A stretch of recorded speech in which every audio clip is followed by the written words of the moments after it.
Welcome one and all to the Damage Report. I'm John Iderl, very lucky to be joined on this fine Thursday by Wosny Lambre, contributor to Rebel HQ. Welcome back to the show. What's up, my brother? Happy to be back. Super excited about the work we're about to start doing with Rebel HQ. We're starting that next week, so everybody should be on the lookout for that. Okay, so not to put you on the spot, because I know it is next week and God only knows what'll happen between now and then. Do you have any idea what your first piece for Rebel HQ might be, or a general idea of the sorts of things you want to contribute to Rebel HQ?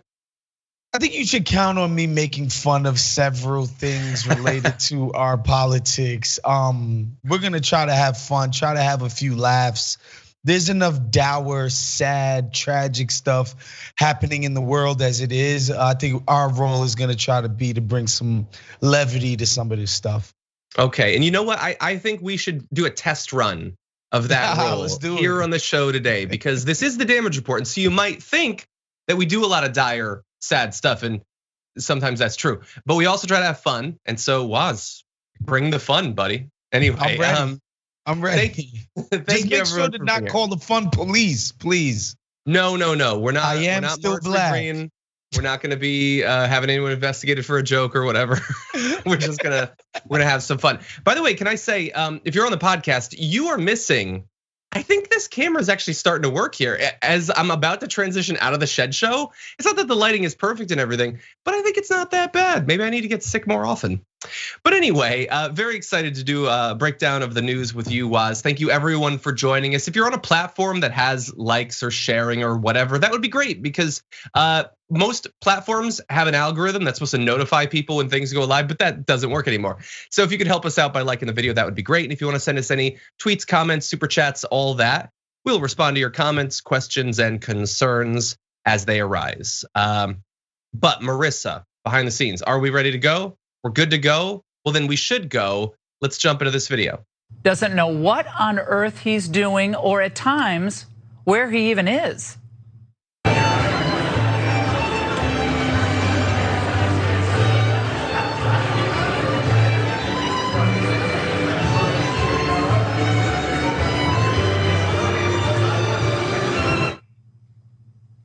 And that's the angle.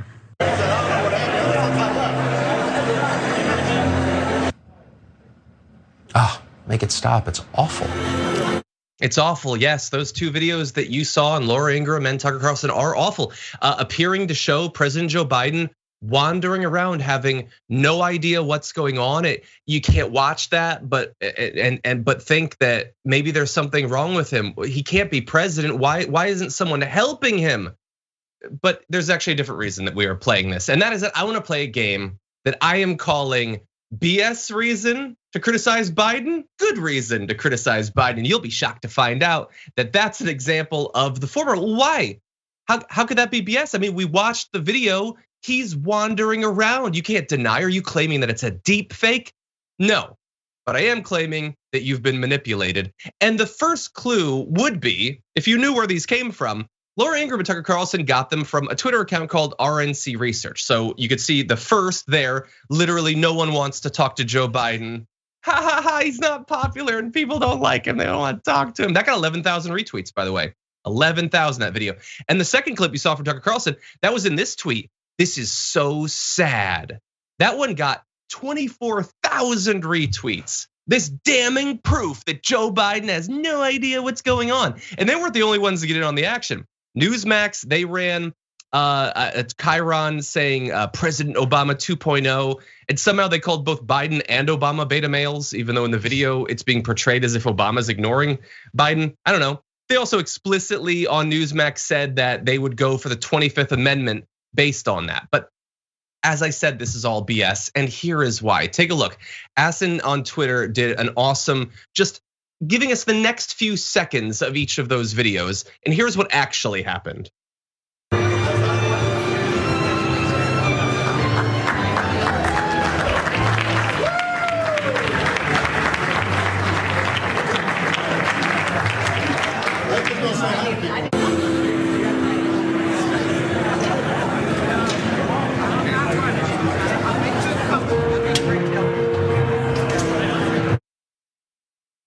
Yeah, not quite so dramatic, not quite so spicy, not quite so, oh God, we gotta get the 25th Amendment. In the first video, he was wandering around looking for Deb Haaland. And when he found her, he brought her up on stage. In the second, it wasn't that nobody would talk to him. He was just waiting for Obama to finish a conversation so he could introduce him to a specific person, Woz. So I apologize if I've spoiled the fun, I guess. But if you just didn't cut it at a suspiciously weird point, there's not that much to freak out about in these videos.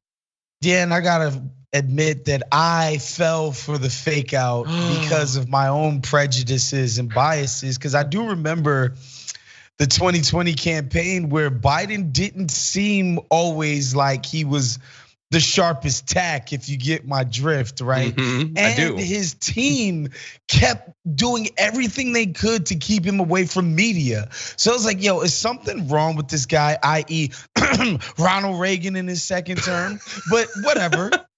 I was just like, is something wrong with this guy? And so I did fall for the fake out. But I will say this, and during Biden's presidency, he's been way more lucid and sharp and on top of things than I gave him credit for probably having the capacity to be.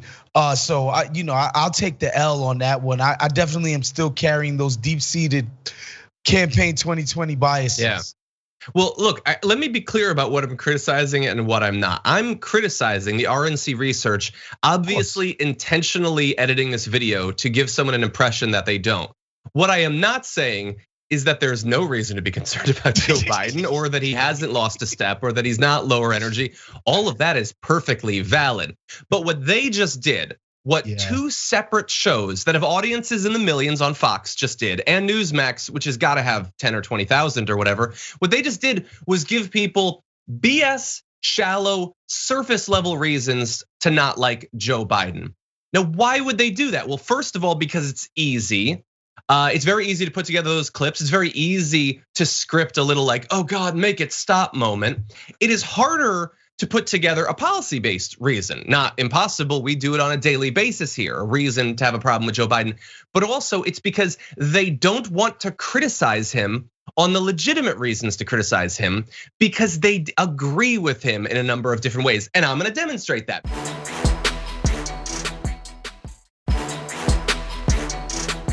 The first part of the game was BS reason to criticize Joe Biden. Well, now let's jump into the perfectly valid reason to criticize Joe Biden.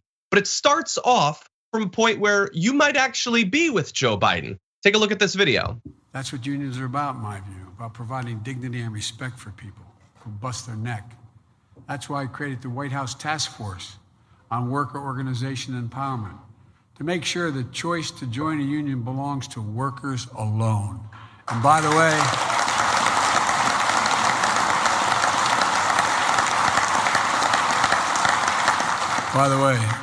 Amazon, here we come. Watch.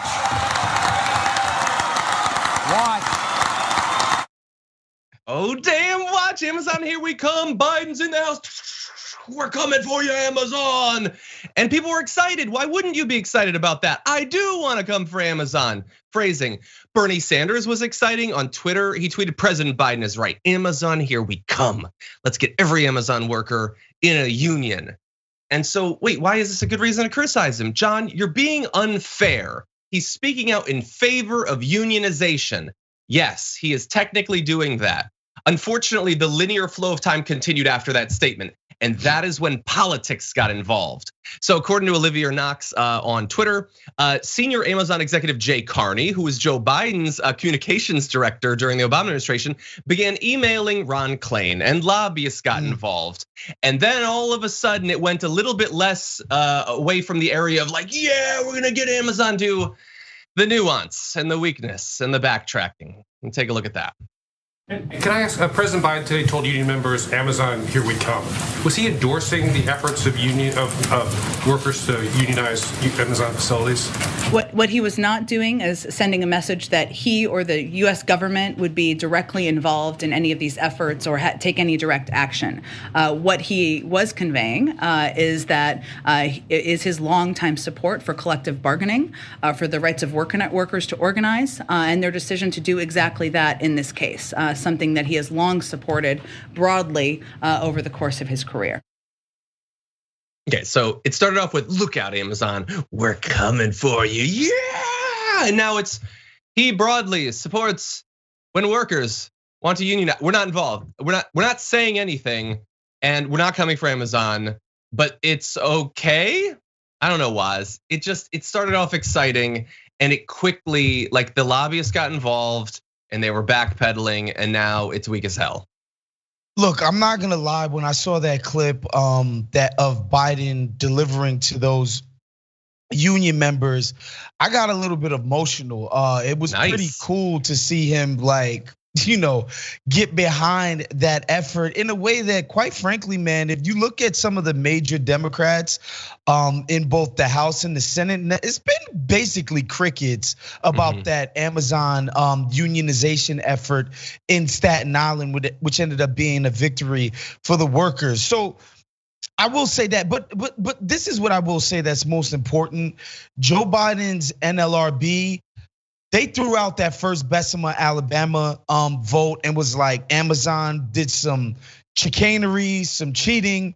They're gonna have to have another one. This vote is much closer. They're still counting ballots. I think in ways where he could sort of, or his administration could put their thumb on the scale in favor of unions, they've tried. And I think that clip, honestly, is just the beauty of Joe Biden, is that he's unpredictable and he goes off script and he will be off the cuff sometimes. And that's what happened with Amazon. I think he genuinely wants to see Amazon become unionized. Yeah, so maybe I am being fair in the end. Maybe Psaki's trying to be really defensive. Psaki's fielding these calls from Carney and his cronies and all these. Maybe Biden is a little bit more, and you're not wrong. There have been places where they've gotten a little bit more involved, or those efforts have been taken during the Biden administration. I just saw earlier today, one of the heads of the NLRB put out a memo calling for increased oversight over these, like, captive audience anti-union meetings, like basically trying to stop corporations from being able to get away with having those. And so that's good. My point generally, though, even if it might not be 100% accurate in this case, is it's the backing off and the not. Yeah. It's not being brave. And overall, my point about Fox is, like, they're not gonna criticize him as being insufficiently pro-labor like we just did, because they don't want him to be pro-labor. Like, we can criticize him for going back on his promises to cancel student loan debt, but they can't really do that because they don't want him to cancel student loan debt. If he's not doing enough to raise the minimum wage, they can't really criticize him because they don't want there to be a minimum wage. There are all of these. Oh, continue. And the right wing, to your point, John, you're so right, is they're so out of practice with how to attack labor. Like, back in the days, they knew how to do it. Like, it's vaguely Jewish and communist, and the mafia is involved with the Teamsters, and this is evil, and boogie, boogie, woogie, woogie. Like, they're so out of practice with how to attack labor. They can't do it, like, because their viewers would be like, wait, why shouldn't the workers unionize? Why shouldn't they get paid more? Why shouldn't they have a say in what goes on in their work conditions? They don't know how to effectively attack these people, because back in the days, we knew exactly how they were doing it. Yeah, exactly. And that is why they're left in all these really difficult positions. Like you're saying, like they're complaining that gas prices are going up because they're like, oh, that's like an easy way to seem as if I'm on the side of, like, the working class. Guy? Exactly. Oh, so what would you like to do about it? Crickets. You don't hear anything. If you hear anything, it's boogie, boogie, woogie, woogie. But you don't hear actual solutions because they don't want to do any solutions. They don't have a problem with It's not even that they don't have any. You're right. They don't want these things to be solved. All of this stuff is perfectly fine as is. But yeah, like that's been one of the most fascinating parts about Biden's presidency is like all of the stuff that they used against Obama, it just doesn't have the same sting. Like when they start talking about, oh, he's pro-immigrant. It's like, the implications were obvious. It's like, he's black, so clearly he doesn't belong here. Clearly he's down with the, those crazy people that are crossing our borders all the time. Like they can't do those things to Biden because he's old and white. So it's like, they're wrong-footed by Biden's existence. Yeah, that's yet another form of white privilege for Joe Biden. It protects him from some attacks by Fox News.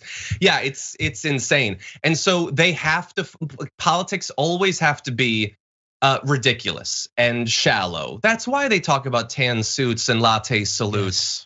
And whether his mind is gone and everything, or the specific criticism that seem like they're policy based or just absurd. The idea that we have an open border, well, that's just not true. That seems like a substantive critique, but it's not founded in reality.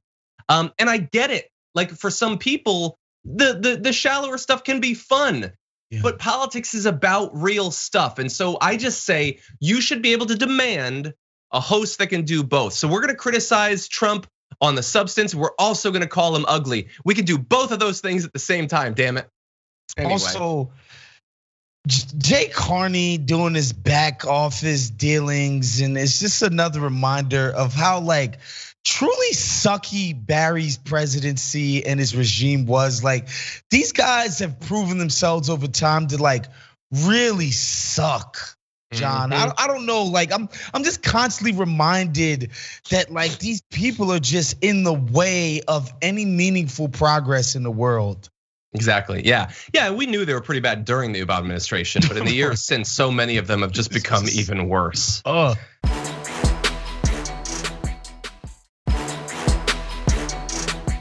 We're gonna mix things up because again, as we said, politics is about real things and it might not always be that sexy, but we're gonna do our best with possibly the most important news to come out this week. So let's jump into this video for A2. Above 4 degrees, we're looking at a vastly different planet. Ice has vanished from both poles, rainforests have turned to desert, and rising seas reach deep into continents. There's nothing to buy, and producers have nothing to sell. Migrants force their way into the few habitable places left on Earth. Racial conflicts and civil wars are the inevitable outcome. And that's just the beginning. Those are a few of the predictions of what the Earth could be like if we allow the average global temperature to reach 5 degrees Celsius over the generalized average that we had over the last 100 years. And it's something that you might want to be worried about. Remember that 5-degree number, because we're going to return to that in just a little bit. But the reason we're talking about this is because earlier this week, the third and final installment of the 6th assessment report of the Intergovernmental Panel on Climate Change, the IPCC report, you often hear that acronym, that was finally released. And there is some good news, but there's also some bad news. So we're going to start with the good news. And bear in mind, this was 278 scientists analyzing the results of 18,000 different studies and producing the best possible picture of the current state of our fight against climate change and how things can and might go down in the future. So first, the good news. It's limited, but it's here. The cost of a number of different types of clean energy as well as carbon mitigating technology has been going down. So you can see in this chart, you can see for both solar and onshore and offshore wind, as well as the cost of batteries for passenger electric vehicles. Those have been going down significantly and the adoption rate has been going up. Now that's over the last 20 years. It's not just like a year or anything, but that's good news. And by the way, there's other good news for the future. The report made one thing clear, The Guardian says, the technologies and policies that are going to be necessary to adequately address climate change already exist. And the only real obstacles are politics and fossil fuel interests. Those are the only ones, but they're significant ones. And so that is why we get to the bad news now. So global carbon emissions continue to go up in this most recent report. You'll be shocked to find out. Take a look at this chart and you can see a bunch of different categories all still rising, including carbon dioxide from fossil fuel industries. That's a big part. You've got things like methane, nitrous oxide, as well as land use forestry. So that's a combination of industrialized agriculture, food manufacture, wildfires, a number of different things like that. And that's not great. There's a little bit of good news hidden in there, and that is that the rate of growth of greenhouse gas emissions over the last decade was slower than it was in the preceding decade.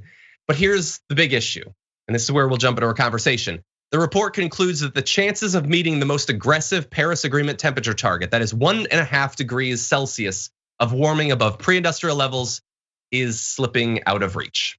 And they do have advice and they do have warnings, Woz, but right now it's not necessarily the report we'd want to have. Yeah, just another another dire climate report. Everybody at home drink. You know, We'll and need that to. first video that you showed kind of illustrates why I think people over here, especially the ruling class over here, has been dragging their feet. I think there's a feeling that they feel like the immediate effects are not gonna touch rich people in the US. Like that migrant crisis, that's one of the blessings of being in America. We're all the way over here. It's like, won't touch us. Nobody's gonna be coming to our borders. And again, like the people who are gonna be affected most immediately are the most disaffected people in the world, like the poorest people in the world, the people who have the least amount of political voice, resources, et cetera, et cetera. So that's the main reason why maybe my own hypothesis as to why people are dragging their feet over here about this. They just don't think it's that dire for them specifically. Yeah. Like when they see stuff like that video you just showed, it's like, oh, Africa, Middle East, who gives a damn? Who cares? That's not gonna reach Martha's Vineyard.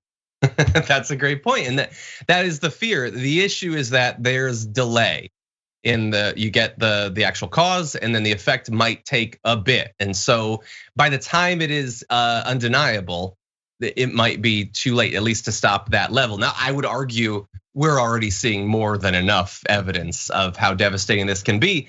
And one of the reasons I included portions of that video is if you were a right winger, maybe for some reason you don't mind the fact that the coastlines are gonna be swamped and major cities are gonna be inundated with the ocean. Maybe you're not worried about that. Maybe you're not worried about a difficulty in us being able to produce enough food to feed our population here in the US. But did you hear what they said in that video? Migrants are gonna be moving from country to country looking for somewhere to stay. Are you terrified of that at the very least? Can we at least use the American predisposition for xenophobia to get people to care about the climate crisis? Perhaps not. But anyway, look, they offer warnings. They say that greenhouse gas emissions must peak before 2025 at the latest. Well, that's just a couple years away, so good luck. They must be reduced by 43% by 2030, 84% by 2050 to reach a goal. And that means global use of coal has to drop by 95% by 2050. That means you can only have a couple guys in big trucks rolling coal. That's basically all the tolerance you have for it. Oil by 60%, gas by 45%, which is going to be difficult. And one of the further issues is that while that 3,000-page report is available, it's being summarized by the news. You can take a look at it if you want. You can get access to all this information. There is a 63-page policymaker summary that's supposed to summarize the results of the report. But much of the criticism, specifically of the fossil fuel industry, just was somehow lost in the transition from the 3,000 pages to the 63, Wosny. So the actual advice to politicians about what to do, weirdly enough, isn't gonna include an emphasis on doing something about fossil fuels. Yeah, and our politics is so captured by these people. I'm sure you guys covered that Exxon exec where he was explaining the game, how they play it in Washington, that lobbyist where he's just like, let me get them in a room, they get their contributions, they do this, X, Y, and Z, they play ball, we're good. We slow roll the actual science, we manipulate how it's presented and marketed in mass media, and we get to still roll in the dough. It's really sick what the fossil fuels companies are gonna do. And it's hard to imagine that anybody in our politics would be brave enough to actually take them on in any meaningful way. Yeah, that is definitely the fear. And so what I'd like to do is circle back to the beginning of the video, because if we can go to this final chart, you're gonna see that they also decided to talk a little bit about how this might go. And so I understand that chart's gonna be hard to discern, but you see as time goes by, think about those like maps of the multiverse in Marvel. That's basically what this is. It is possible futures. And the highest one, the brown one, that is 5 degrees Celsius by 2100. And of course, closing in on it decades earlier. So that apocalyptic Mad Maxian world that video was like just as a hypothetical looking into, if we don't do what we need to do, there is a chance that that's the world that awaits us. And that's what we need to avoid. Okay, now with that said, we are gonna have to take our first break, but we are just getting started. Waz and I are gonna break down a lot of other stories, including on the other side of this break, Marjorie Greene potentially wants Jimmy Kimmel locked up for making a joke or something. And Joe Biden on the cusp of making a good move when it comes to immigration. Maybe it's not gonna happen. We'll have that for you and more after this.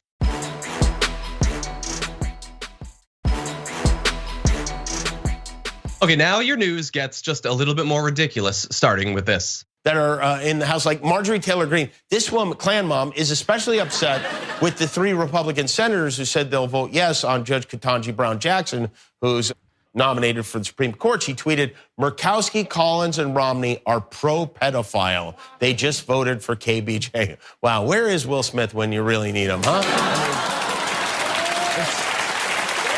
Besides that being disgusting. Okay, so that's Jimmy Kimmel implying jokingly that he wants Marjorie Greene to be slapped. We're gonna give our response to the joke in just one moment. Marjorie herself has responded, and I think she might be overreacting just a bit. She tweeted at ABC, this threat of violence against me by Jimmy Kimmel has been filed with the Capitol Police. So she wants the Capitol Police, who, by the way, a couple January 6th ago, she was fine with you beaten to death with flags and fire extinguishers and stuff like that. But now the ones who are still alive, she wants them to investigate Jimmy Kimmel over his joke, which he acknowledges the hilarity of by tweeting, "Officer, I would like to report a joke." It is a joke. That said, is it acceptable? Should he be canceled? Should he be locked up? What do you think? Oh, it's more than acceptable. I mean, come on. I don't advocate for violence, but the level of violence that most people, especially right wingers, call themselves being cool about, namely like, children being mowed down at freaking school. They seem to be like, well, that's just the cost of doing business of our God-given Second Amendment right. And to pretend that like a joke about a guy who slapped another guy, like it's just silly to me. And I gotta say on the record, we've done enough with Will Smith and the smack. And it's just like, guys, like this wasn't World War III. This was just 2 Hollywood elites getting after it, just getting a little grabby. That's all. Just regular stuff. Boys will be boys, John. Yeah, exactly. No, I think Chris Rock died actually. That's how I remember it anyway. But anyway, look, but now this is an interesting moment because I have a question for Marjorie Greene. Would you or would you not like Jimmy Kimmel to be canceled? You don't like the speech that he did of the free variety. You don't like his free speech. You want ABC to do something if the Capitol Police do not, or maybe both. Do you want him to lose his job? Do you want him to be thrown out of the building? Do you want him to be cast onto the street penniless because you were offended by the joke that he made? If you do, that's fine. I think you can advocate for whatever you want, but let's be very clear about what you're advocating for. You're very clearly advocating for cancellation, and not even just like the normal way that people are canceled, which is a couple people tweet at them. Or in a couple of extreme cases, people might lose like a job opportunity. You want a comedian to be locked up over a thing that he said. So for all of those who claim that the right is pro-free speech and the left is censorious, I want you to just try for a nanosecond to integrate this undeniable fact into your worldview. I dare you to. I don't think you're gonna try very hard. Also, she just needs a better social media team. Everybody knows the proper response would have been, blonde conservative woman holding a gun saying, "I'd like to see you come try it," right? Yep. Like that's what it would have just been the normal response. Like, I'll shoot you if you try something because I love guns and God and country and whatever. Pickup trucks. You know the rest, John. Exactly. I'm surprised she didn't film a video of her like shooting like a printout of him from like right Day or something. But she didn't, and well, that's good that she didn't for once respond with calls for violence, because generally she's there in that direction. Yeah. In the past, she's harassed a school shooting survivor, posted a mock-up pic of her holding a machine gun near members of the squad's heads. Yeah. She liked a Facebook post about executing Nancy Pelosi. She indicated support for executing multiple prominent Democrats in 2018 and 2019. And she also recently claimed that violence is needed to stand up to trans people. So violence is almost always the answer, except in regards to her. And I will say, look, I think he should be allowed to make whatever joke he wants. If you don't like it, you can criticize him. I wouldn't have made the joke. I'm gonna be honest. I don't think, like, there's already enough joking about violence in politics, and I understand it's about a slap and it's about Will Smith or whatever. But especially about female, like, I hate when Marjorie Greene implies violence against women of color in politics and all that. So I wouldn't do it. Maybe I'm the bad guy, but I don't think he should be locked up over it. I think we can all agree on that. Wow, what a limp wrist liberal. You don't think somebody should get locked up over a joke? John, where did they find this guy? Oh, jeez. No, these people just need to get a grip, get a sense of humor about some things. And I think the world would be a much better place for it, to be honest. Yeah. By the way, producer Marissa just put a great point in our shit thing. So in that joke, she complained about the slap thing. She didn't have a problem with being referred to as a Klan mom. She was seemingly okay with that. Oh, Skip apparently pointed that out. Thank you, Skip. She was like, yeah, no, I mean, fair's fair, but the slap is going a bit too far. John, your down south is very, very good. I like it. I like it a lot. I shouldn't do it. It's wrong of me. Again, I'm the bad guy. I'm even bad in critiquing myself, let alone other people.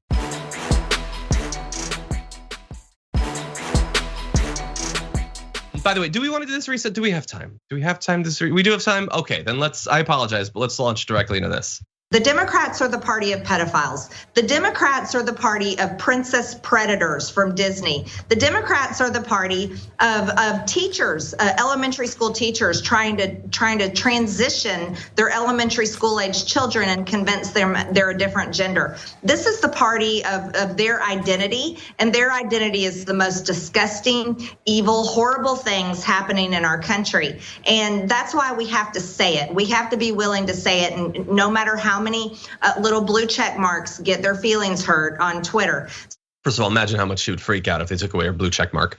But anyway, so Woz, they are the party of pedophiles. They're the party of princess predators, which is so far beyond. Like, I assume that that's something on a right-wing forum. Like, I'm assuming princess predators is a term that they use, that they're obsessed with. It doesn't, like, I'm a rational, regular person, so it doesn't make any sense to me. But the Democrats' identity is being pro-sex predator and pedophile. This is, by the way, what we're hearing from basically all Republicans, elected and pundits. But she can always be relied on to give the most fumbling and bumbling and non-subtle version of it.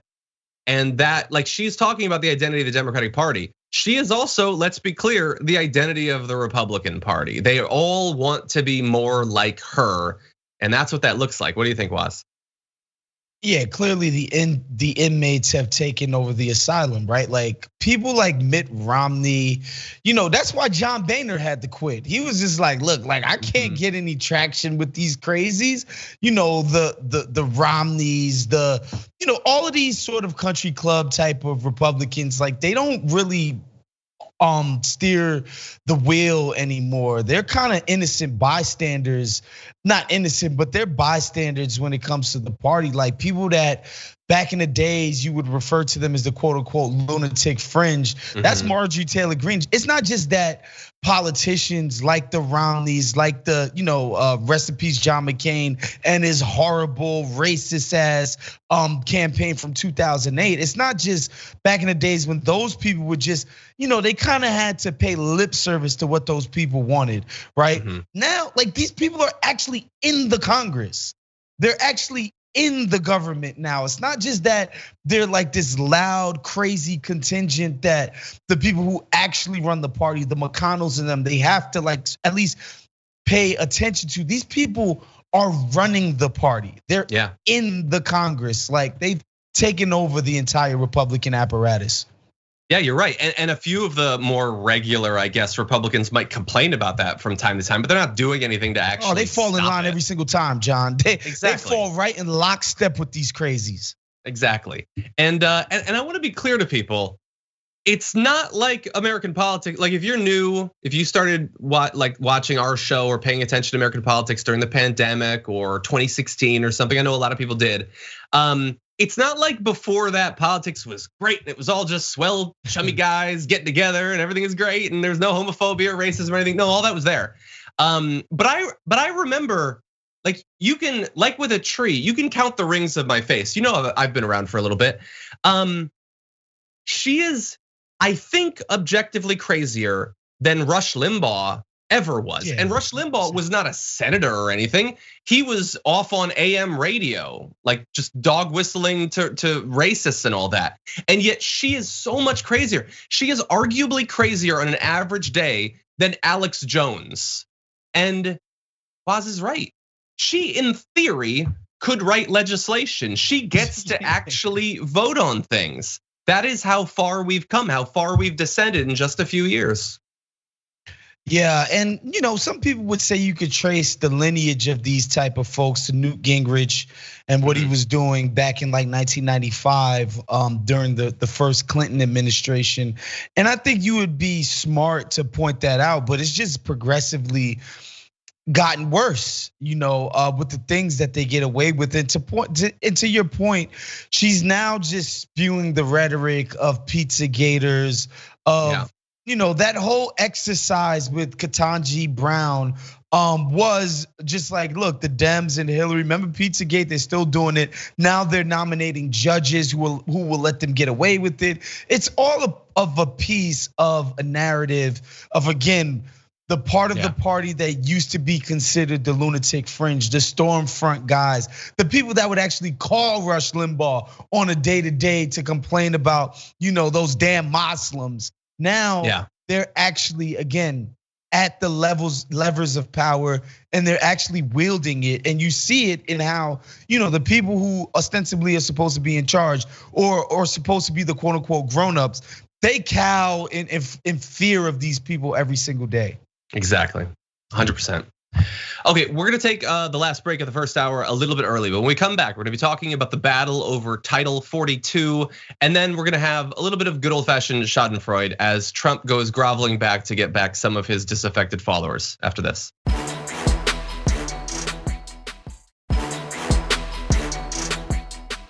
Donkey Teeth in the chat says MTG would be the first person writing legislation in CRAN. And even then, it probably wouldn't be legible. Okay, with that said, we're gonna jump into some serious stuff before having a little bit of fun. So let's talk about this. One of the big battles with the Biden administration over immigration has been about Title 42. Now, Joe Biden has, for more than a year, continued this Trump-era policy that expedited the deportation, the removal of migrants over supposed public health concerns. Now, there has been rumblings over the past couple of weeks about a change in that Biden is finally going to dispense with that policy if he's allowed to. Because now we find out that 5 Democratic and 6 Republican senators will introduce a new bill on Thursday that would prevent the Biden administration from lifting Title 42 without a detailed plan in place to stop an expected surge of migrants at the border. And I'm sure they'll be very reasonable about that expectation. It's not in their ideological or electoral interest to pretend that there's some sort of massive war at the border that will never end. Anyway, if you're coming into this debate a little bit late, here's what Title 42 is. It's a section of the Public Health Safety Act that allows the US government to temporarily block non-citizens from entering the US, quote, when doing so is required in the interest of public health. And over the past few years, this policy has allowed US immigration officials at the southern border to rapidly expel more than 618,000 migrants. Now, from the very beginning, CDC scientists opposed the policy, arguing that there was no legitimate public health rationale behind it. But then Vice President Mike Pence ordered them to follow through with it anyway. And now some Democrats are worried that if we get rid of this, then the Republicans, they're gonna criticize us. They're gonna say that the border is like in a terrible state, and then we might not win re-election. And so that's the reason they're giving for why we can't get rid of this policy. What do you think? Yeah, unfortunately, this is just a cheap political trick, right? I think immigration is something that arouses the passions of a sizable amount of our fellow citizens here in the US. However, why this works politically is that like nobody actually cares the other way. There's no passion behind lifting this ban, right? Like there's nobody sitting at their house drinking coffee, reading the Wall Street Journal or reading their local paper who's gonna be like, heavens no, let the immigrants in even if they have COVID. Nobody's gonna do that. I think there are political issues that are hot buttons, right? Like if they tried to come out and say, hey, we're gonna take Granny's Social Security and Medicare away with this bill, people would be up in arms, they'd be in the streets, they'd be calling people, and they would have no choice but to back down politically. They're able to score some cheap points with xenophobic, quite frankly, pretty racist people. And also they know that the people who don't oppose this and have no problem with immigrants coming in don't really care. They're not gonna see this as something that makes them wanna vote against their politician or move them to, start some type of civil unrest. And so that's why you could see freaking cinema behind it. There's no political cost to it. We know she's the most weaseliest, most just gutless politician that we have on the Democratic side. So the fact that she's putting her name and face on it, that's how you know this is a BS PR political trick. Exactly. The most Weasley, which I think makes her Ron Weasley, actually. But yeah, no, it's a total weasel move. To clarify one other way that it's a weasel move. Okay, so what is the argument that's being made? The right wingers are saying we can't get rid of this because if we do, migrants will come in and they will spread COVID, and that cannot be allowed. Oh God. Why? I thought COVID was a hoax. And even for those of you who don't think it's a hoax, you don't think we should do anything to stop it. You don't care. Like COVID's just the flu. So what's the difference? Plus, you've got ivermectin. So who cares if they bring in COVID? Think about it. Anyway, no, I'm on the side of the CDC scientists who say they're not spreading it. As Woz points out, they're tested anyway. Honestly, if you're a migrant, I would hesitate to enter the US because you're probably gonna get COVID once you get here, honestly. We don't need you to bring it. We got our own supply and it's renewable. Also, we could just vaccinate them when they get here. Exactly. We got extras. It's really that simple. We can just be like, look, guys, I know you coming from El Salvador, wherever you coming from. Hey, here's the jab. All right, keep it pushing. It's really that easy. Exactly. Okay, let's have a little bit of fun at Donald Trump's expense by jumping in this video. Now it is up to Congress to confront this egregious assault on our democracy. And after this, we're gonna walk down, and I'll be there with you. We're gonna walk down. We're gonna walk down anyone you want, but I think right here, we're gonna walk down to the Capitol. And we're gonna cheer on our brave senators and congressmen and women. And we're probably not gonna be cheering so much for some of them. The ones that will kill, that will hang. We're not gonna cheer for them. But there, he was saying, I'm gonna put on my walking shoes and I'm gonna be with you. My devoted MAGA base, I'm gonna put on my red hat, I'm gonna put on a red tracksuit, and I'm gonna walk to the Capitol with you. Now, notably, he didn't. He told them to go and try to overthrow the government, and then he abandoned them to go have a Big Mac and watch it live on TV. It's one of the most hilarious, not even a cell phone. Because like he's just owning his own base. He's making a mockery of them. He abandoned them. And I think some of them at least have noticed that. So here's the thing.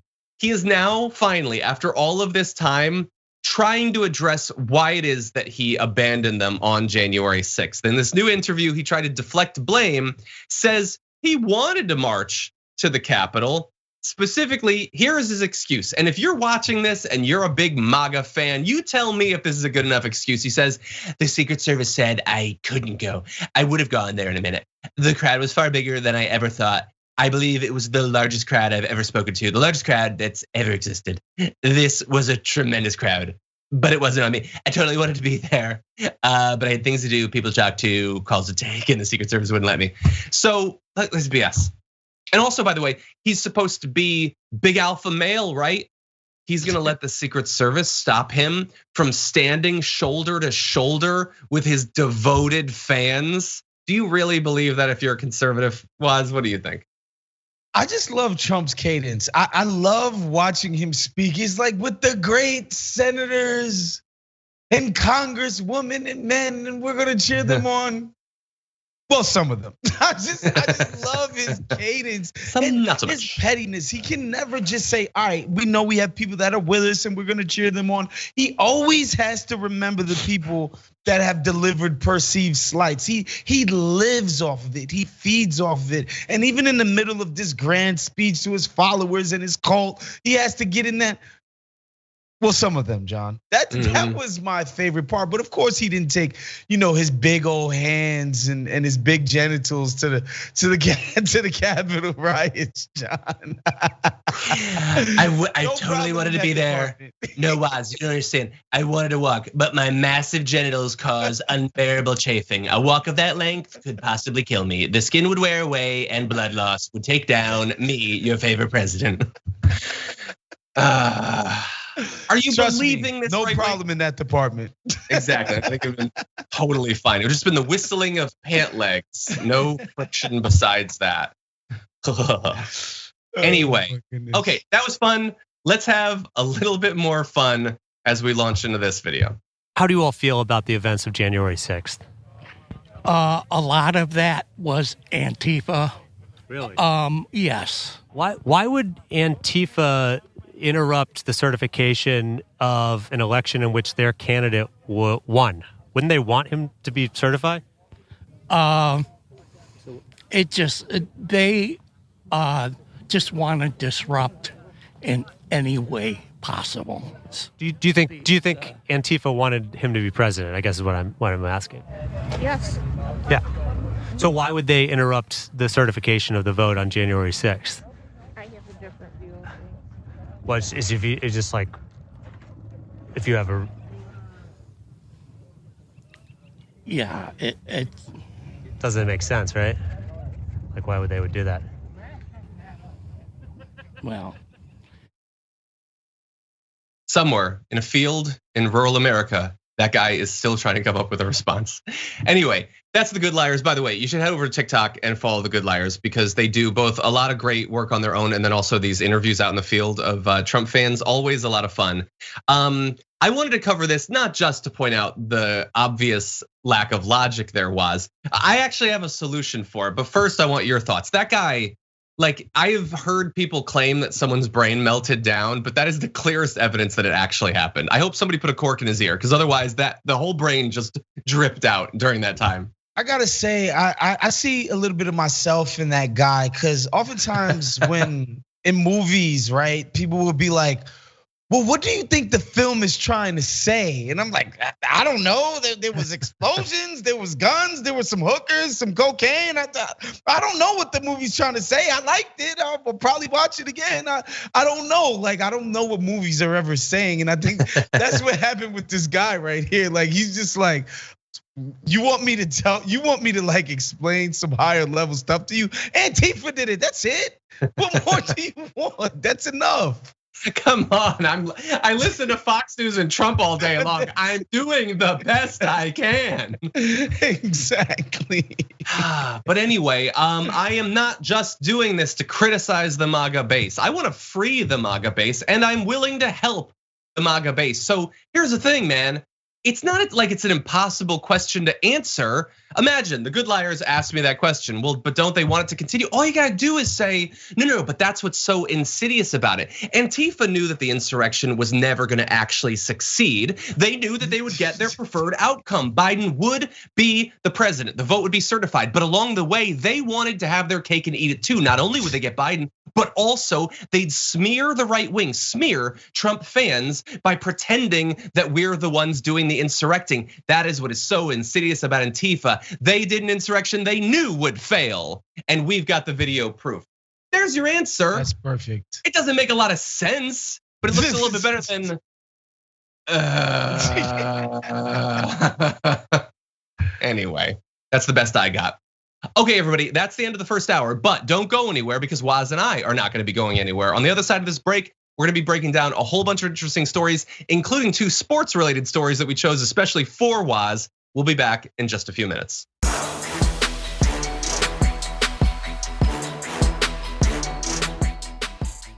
Thanks for listening to the full episode of The Damage Report. Support our work, listen ad-free, access members-only bonus content, and more by subscribing to Apple Podcasts at apple.co/TYT. I'm your host, John Adarola. I'll see you soon.